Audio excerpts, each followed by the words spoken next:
The story begins when we see someone floating through an odd space, tired and in pain, but afraid to take one step further into the light. This person is then reincarnated into a mystical world in the form of a baby at a temple. He still has memories from his previous life, but they are distant and vague. He sees three scary and powerful looking beings around him: a skeleton, a mummy, and a specter. So he cries violently as he is terrified, thinking they're going to kill him. However, they end up raising and caring for him. They gave him the name Will, and when he turns 6 months old, he can now generally understand the language of this world, although he can't speak yet. The mummy takes him outside the temple for the first time, where Will begins to cry because the outside world is so beautiful. At first, he thought he was in hell being punished after living such a hopelessly vague life, but realizes he was wrong. This is no punishment, but the grace of God. By the time he was 3 years old, he was already able to read and write like an adult. The specter, whose name is Gus, teaches him the history of this world and the knowledge of magic. Will finds Gus to be a little eccentric and overbearing, but smarter than anyone else he'd met. Gus teaches Will the power of words. He explains that these words, whether spoken or written, have power. For example, if you write the word ignis, it defines the existence of fire, but when followed by the word irasure, the fire is extinguished. The mummy then takes Will to a room where there are several statues of the gods they worship: the god of justice and lightning, called Volt, the Earth Mother, called Mater, and the god of fire and technology, called Blaze. There are a few more, but one statue in particular catches his attention: the goddess of light, called Gracefeel, who is the child of the lightning god Volt and Earth Mother Mater. The mummy, whose name is Mary, explains that the Earth Mother Mater is the god of child rearing and the bounties of the earth. Therefore, she feels that Mater is the most important goddess, adding that she is particularly revered by people in rural areas. Will asks Mary if she prays to the Earth Mother every day, but she avoids the question by telling him it's time to eat. At dinner, the skeleton, called Blood, tells Will that when he's a bit older, he'll teach him how to hunt. However, Gus wants Will to focus on learning magic first, saying that he might be just as much a genius as him. Blood unruly says, "What if he grows up to be an old miser with an oversized brain, like you?" Will acknowledges that Blood looks scary, but likes him because he keeps things lively and friendly. Mary always brings Will some bread with meals, so he asks her where she gets it from, but she tells him it's a secret. The three of them keep many secrets, like why they live here, why are there no other humans apart from Will, and why are they undead. Will has never met anyone but the three of them since he was born. He has so many questions, but can't bring himself to ask them, because he's keeping a secret from them himself, that he is a human with memories of his previous life. When Will is a little older, he undergoes arduous training with Blood. He says, "We gotta build your muscle and stamina first, as skills are useless without the muscle to back them up."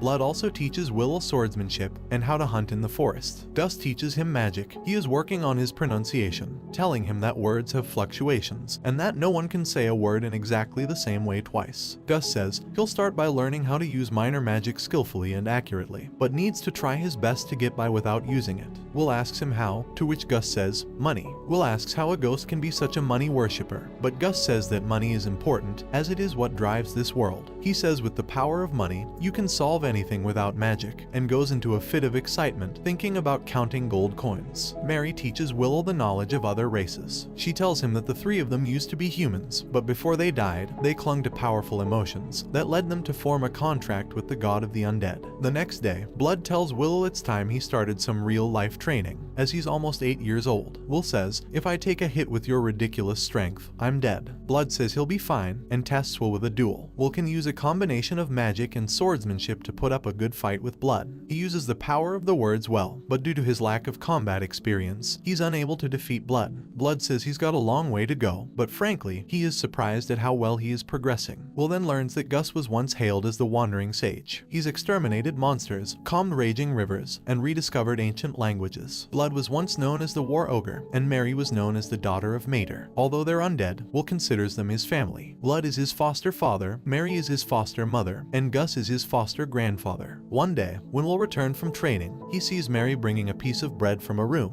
Although he was told not to enter that room, he is too curious, and upon entering, he sees Mary's whole body surrounded by fire. Afraid that Mary will die, he rushes to save her, but ends up hurting his arms badly. His little arms had severe third-degree burns, and Mary blames herself for keeping secrets. Although his hands can recover, the scarring left behind will be unavoidable. Gus explains that the bread is a gift from the Earth Mother Mater, which prompts the question from Will, "Why did you burn?" Mary explains that it's because she betrayed the Earth Mother Mater by becoming an undead. The impure god of death, called Stagnate, is the Earth Mother Mater's enemy, and since the three of them formed a contract with him, just coming in contact with Mater's divine presence causes them to burn. 5 years pass and Will is 13 years old, thus his training is becoming more and more difficult. Blood captures a low-ranked demon's corpse for Will to practice against, and he easily defeats it with a slash that surprised Blood. Blood decides to speed up his training by taking him to the ruined city, where humans and dwarves used to reside, but now it's a dangerous place full of wandering undead. Blood leaves Will in a cave alone to test him. Several undead appear, however, Will manages to defeat them all easily. He must now find the exit, but on the way he meets an undead Vrascus demon, which are stronger than any opponent he's faced as they're able to use magic too. Will considers slipping past it, or even going another route, but thinks what Blood would do, and bravely faces the Vrascus. The Vrascus demon attempts to use magic, but with the lessons Gus taught Will, he is able to counter it, and goes in for an attack with his sword. However, his sword broke upon impact, but his attack ended up killing the Vrascus anyway. Since Will's sword is done,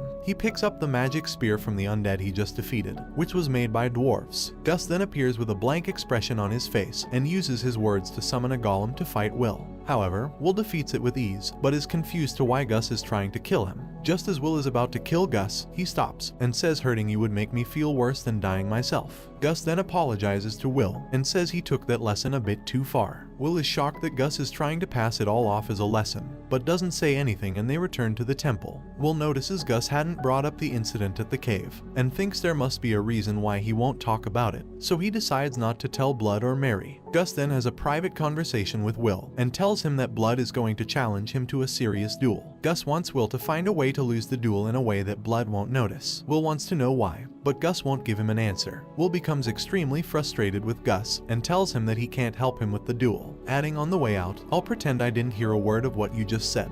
Will runs to the room with the statues of the gods, where Mary reveals that Blood worships the god of fire, Blaze, and Gus worships the wind god, called Whirl. Blood swore to Blaze that he would train every day and grow strong. On the other hand, Mary told Mater that she would live in a way that would honor her will. Mary tells Will that Gus swore to the wind god that he would do as he pleased and enjoy life, as he hates being bound by anything. Years later, we see that Will has grown quite a bit. It is the evening and he has just finished training with Blood. Blood brings some alcohol he made himself for them to drink, and after they get drunk together, Blood suggests they take a little peek at Mary while she's changing. While they're spying on her, Will trips and opens the door. Mary asks Blood what the hell he gave Will to drink, and Blood avoids it by saying we were just gonna have a little peek while you changed. Will says I told him we shouldn't. However, a rather unholy Mary slaps him into next week. The following day, Blood intensely spars with Will. He is like a storm with his attacks, so Will is finding it hard to get in a strike without being hit. Will then pulls out an epic move, using his shield to block Blood's sword so he can use it as a ramp to take him down. Just when Will was about to strike, Blood throws him away like a plastic bag. Will concedes, and Blood says having no muscles really is a disadvantage. Blood then gives Will a surprise gift, the most powerful of all the demon blades he owns. Will is confused, because he didn't even win, but Blood explains that it's to mark his new independence. The sword is called Overeater, and if a living being is cut with this blade, its wielder recovers life force with each cut. He also says that the more he uses it, the more dependent he'll become, until he's so weak that there's nothing left of him, and that's probably part of what makes it a demon blade. Now Will is old enough, Mary and Blood decide to tell him the secrets about the king among demon kings, who tried to conquer their continent. About 200 years ago, the demon kings led a great uprising. An army of countless demons invaded the continent, so the place was crawling with demon kings and generals. These swarms of demons offered up massive amounts of flesh and blood, in a number of great rituals to their deity, the god of dimensions. The High King went on a rampage in their continent, and Blood explains that his nicknames don't even come close to the truth, adding that his abilities were absolutely insane. He could turn any blood he shed into soldiers, and any flesh cut from his body into commanders, in unlimited amounts. In other words, he made demons from his own flesh and blood. Only blades can harm him. Arrows and magic wouldn't even leave a mark. Blood says his weapon of choice was Overeater, which shocks Will. Mary explains that eventually, he came to be called the High King, meaning the king of all kings. Blood says that even with the help of Gus's magic and Mary's blessing, he was no match for the High King. And because he is an undead, he can't grow, therefore his sword skills can't improve any further. Since they couldn't kill the High King,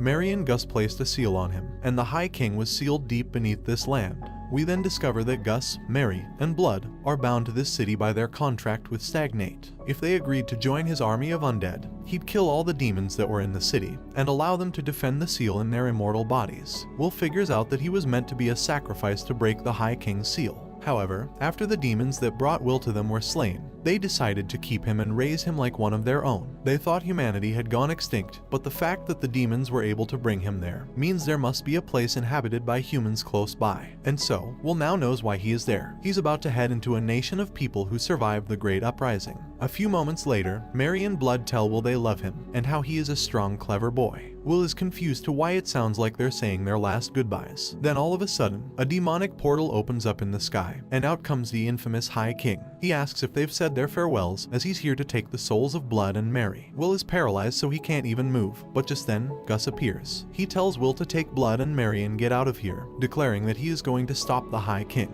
Gus uses his strongest magic and gets rid of the High King, or so he thinks. Suddenly, Gus is paralyzed by the High King, along with Mary and Blood. We discover that the High King divided his strength into two bodies, in case something like that happened. He leaves only Will and proposes a deal. If he joins his undead army, he will let him live in harmony forever with his undead family, and gives him till evening to think about it. At night, Will goes to see the High King to tell him his answer. Will bravely says, "I'm not giving you a single thing." So Stagnate summons his army of undead. Will impresses Stagnate with his abilities, so he stops his undead army and asks again if he would join him, as he's taken a liking to Will. He says, "I will welcome you as a general in my undead army," and cuts himself, telling Will to drink his blood. When it seems that Will is going to accept, he takes out the sword Blood gave him and attacks Stagnate. However, the High King unleashes a demon snake that bites Will, and suddenly he is transported to a strange place, where it seems like he had been before. He finds the Goddess of Light, and in the end, he makes a pact with her. That is, the goddess will give her protection and guidance, so long as he does not forget his resolve.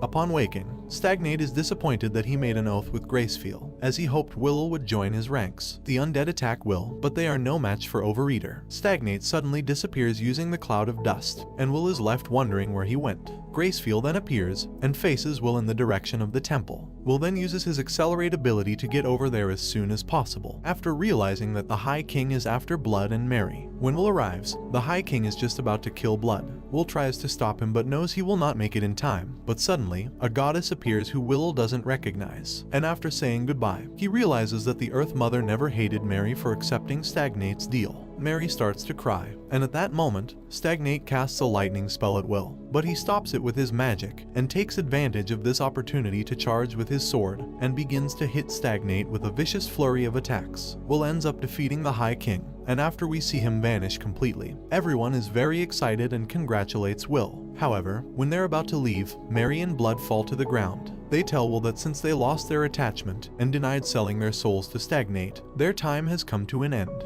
Will begins to cry and asks if there's anything he can do, as he doesn't want to lose them. However, they calm him down and tell him that there's nothing he can do, but they're proud of who he has become, and want him to stay on the right path. Will then begins to see pictures above their heads from when they were human. Then Gus arrives, and the four of them enjoy their last moments together. After Blood and Mary die, the goddess takes their souls, and they will go back into the cycle of death and rebirth. Comment below if you would like a part 2. Don't forget to like and subscribe if you enjoyed, and turn on the notification bell so you never miss out on another video. Until next time, take care.